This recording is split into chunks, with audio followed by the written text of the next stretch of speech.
Hey everybody, welcome back to RC with Adam. My name is Adam. I'm super glad you're here, and today we're going to be taking a look at the Potensic A20 teeny tiny micro indoor quadcopter. Stay tuned.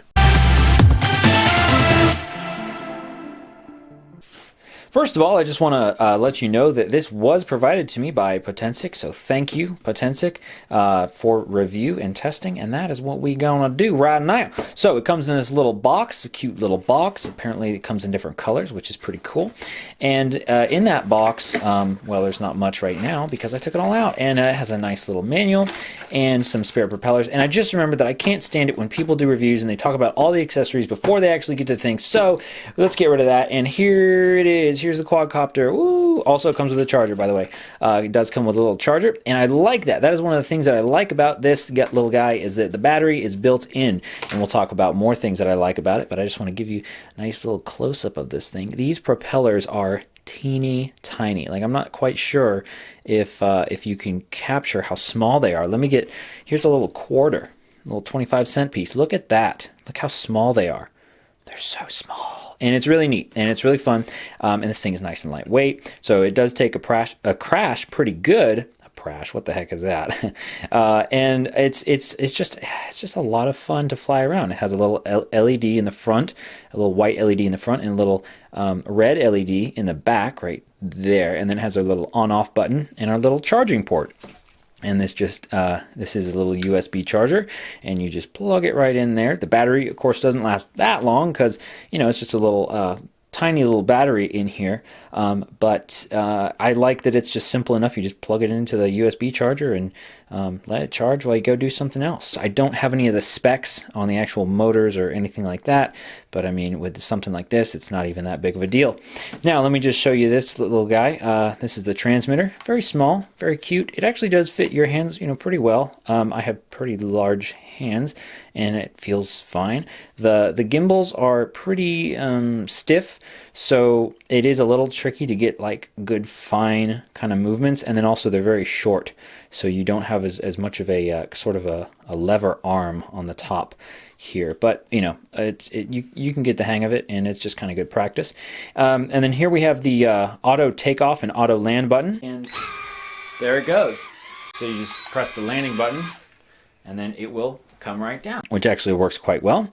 And then we have the headless mode button right here. And headless mode means that basically it's like it doesn't have a head. So if you push forward on the stick, that means that the quadcopter will go away from you no matter the orientation. So right now it's pointing to the side, but if I push forward away from me, it's going to go towards the camera, towards you. Indicated by the compass and the high, low, actually high, medium, low setting button right here. This is low, which is great if you're just getting started. Very little movement really. And then the medium setting, which is just, you know, in between the high and the low. That's the highest right there, so you can see you're able to kind of move it around a lot more authority on the yaw and all the axes. So let's talk about some of the things that I actually like about this quadcopter. It is fun to fly. It is very fun to fly, and it is pretty easy to fly too. And you know, I know I've been flying quadcopters for a while, so it's kind of hard for me to tell how easy it would be for a beginner to fly this, but I think it would be, especially since you have different mode settings. You could put it on the low mode, and you could, you know, you won't get a whole lot of movement out of it. One of the things that makes this so easy to fly, and also kind of part of one of the things that I'm not a huge fan of, but it depends on how you look at it, and that is the altitude hold. So this has an altitude hold feature. It's really more like altitude assist, because it's not like there are any actual sensors, you know, on the bottom giving you you know, above you know, ground level kind of information, or I should say above, like, you know, floor level information, because this is for indoor use. But it does have like a little, I guess, a barometer type of sensor in there, and it will keep it, you know, it will keep it generally at the right height. So this way, so I should point out here, so that means that your throttle stick springs back to the center position. I'm not sure if that can be changed or not. I have not tried to do that yet. I didn't want to break anything before I reviewed it. So so this will go to the center position. So really what this kind of is, if you were kind of looking at this as like a trainer, it would be like a trainer for some sort of camera type drone, something that has altitude hold and has this has sort of the centered throttle. So it's basically going to just hover at this position. If you want to bring it down, you press the throttle down, and as soon as you let up, it will just stop where it is, generally. You don't get to quite learn as much because the quadcopter is doing some of the flying for you. And same with going up. And then, of course, all of the rest of the same. You have your roll left and right on the right stick, your pitch forward and backward on the right stick, and then your yaw left and right on the left stick. Also, I really like that the blades are protected. Now, that's pretty common with this sort of Tinywhoop-style, sort of ducted blades. They're not actually ducted, but they are protected blades. In fact, I wonder what the performance of this would be like without these ducts, because my understanding is that protectors, because my understanding is if you have a ducted blade or something around the blade, but it doesn't actually work as a duct, like unless there has to be like super tight tolerances for it to actually work like a ducted fan. And my understanding is that would actually hinder the performance. So I don't know, I might experiment and take off some of these guards, but I like the guards though. That's the thing. I kind of like the guards. They really make it nice and bouncy. Really takes a crash really well, and it's less likely to kind of hurt somebody or hit somebody in the eye. It is good to note that the blades really do stick out above the actual duct right here. So they will kind of catch you if you stick your finger kind of close to here. They can catch it, but something this small, it really shouldn't do much to you. Maybe a tiny little scratch.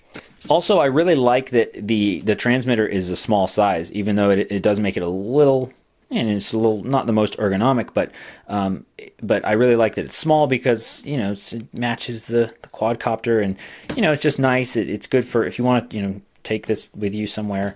You don't have to have a gigantic transmitter to fly a tiny little quadcopter. So I do like that. And since this is kind of geared toward kids or younger people, maybe that would fit their hands a little bit better. I'm not sure. It is a pretty fat transmitter, so it is pretty fat in that regard, but it's not very large and probably easier to reach the sticks. Which brings me to the point that I think this would actually be a really great gift for someone who is totally new to flying. One of the reasons why this is actually would be great for kids is that it has like a 90-degree auto stop. So let me just demonstrate this real fast. Let me turn this guy on.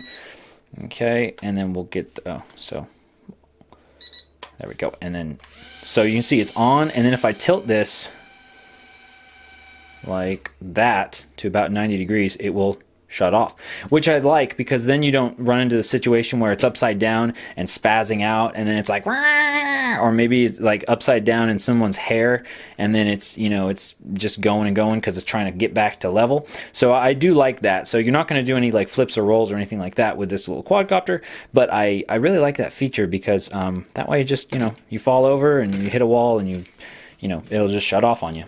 And then to get it started again, you just tip back over and then start it up just like normal. Another benefit of this that I like about this transmitter is it does have very good stick resolution. So, or especially like also on the yaw axis, if you can just move the stick a little bit and it will start to slowly turn the quad slowly, as opposed to being jerky like that. So you are able to do some fine movements with this. Let's go over some of the controls on here. We can just do this right here on the table because this thing is so small. So first what we're going to do is we're going to turn our quadcopter on. Okay, and then we're going to turn our transmitter on, which is kind of the reverse of how you would normally do that with other quadcopters, but for these types of toy grade quadcopters I think it's pretty common. So this is on, it blinks, and then we're going to take our throttle stick and bring it all the way down. And then you can see that blinks right there, and we have a little beep beep, beep beep. And then to actually start it, we take the left stick and bring it downward to the right, and the right stick bring it downward to the left, so like that. And then it starts this little guy up. And then from there we can raise the throttle, which might bring it straight into the camera lens. What you can do for landing, you can either just lower the throttle, or you can press the auto land And you can also do auto takeoff with that as well. Now, it does seem, I'm not sure how it does it, but it has little sensors, and it seems like when you lower the throttle and you bring it down, once it gets pretty close to the ground, it'll just land automatically. The way that you calibrate this, so if you need to calibrate it and make sure, like basically level it for the first time, what you want to do is turn the quadcopter on, turn the transmitter on, and then bring your throttle down, and then as it's down, bring your right stick to the right, and you can bottom right corner, I should say, and then you can see that we had a fast blink from here. Right now it's blinking because it's low battery, because I've been having so much fun and flying it around, and then from there you can start it up.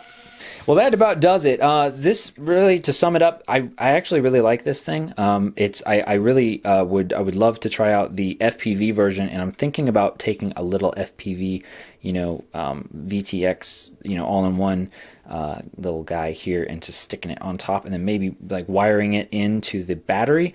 But I'm not sure how long the battery would last with that. But I know it'll carry a quarter. So however much a quarter weighs, this thing will fly it around, but we'll see about that. In any case, I like it. I think this would be a great gift for somebody who is just getting started, and really just kind of a fun toy to fly around the office or studio or wherever you work or live. And as far as the price on this little guy, I just checked on Amazon, and it is $30, that's pretty dang cheap for having something like this that's just super fun to fly around, and you can just recharge it easily. You don't have to mess with spare batteries and stuff. So I really like that. And also I saw that the FPV version is about $50, but it looks like it goes to your phone. So I don't know if they have if it's like a Wi-Fi FPV thing. In that case, I'd be a little bit concerned about lag and that sort of things if it's not going to be a 5.8 gigahertz thing. But anyway, that's the other one, not this one. So definitely check this out. I will put a link in the description to this on Amazon, and when you use that link, you will be supporting my channel. So if you want to support my channel, click on that link, and you don't even have to buy this thing, and I would really appreciate it. So hey, I hope you liked this review. I hope this was helpful to you, and if you'd be interested in some flight tutorials and stuff like that, or anything else using this little guy, let me know. Thanks for watching, everybody. Leave me a comment and let me know what you thought, or if I forgot anything, and go out and fly something.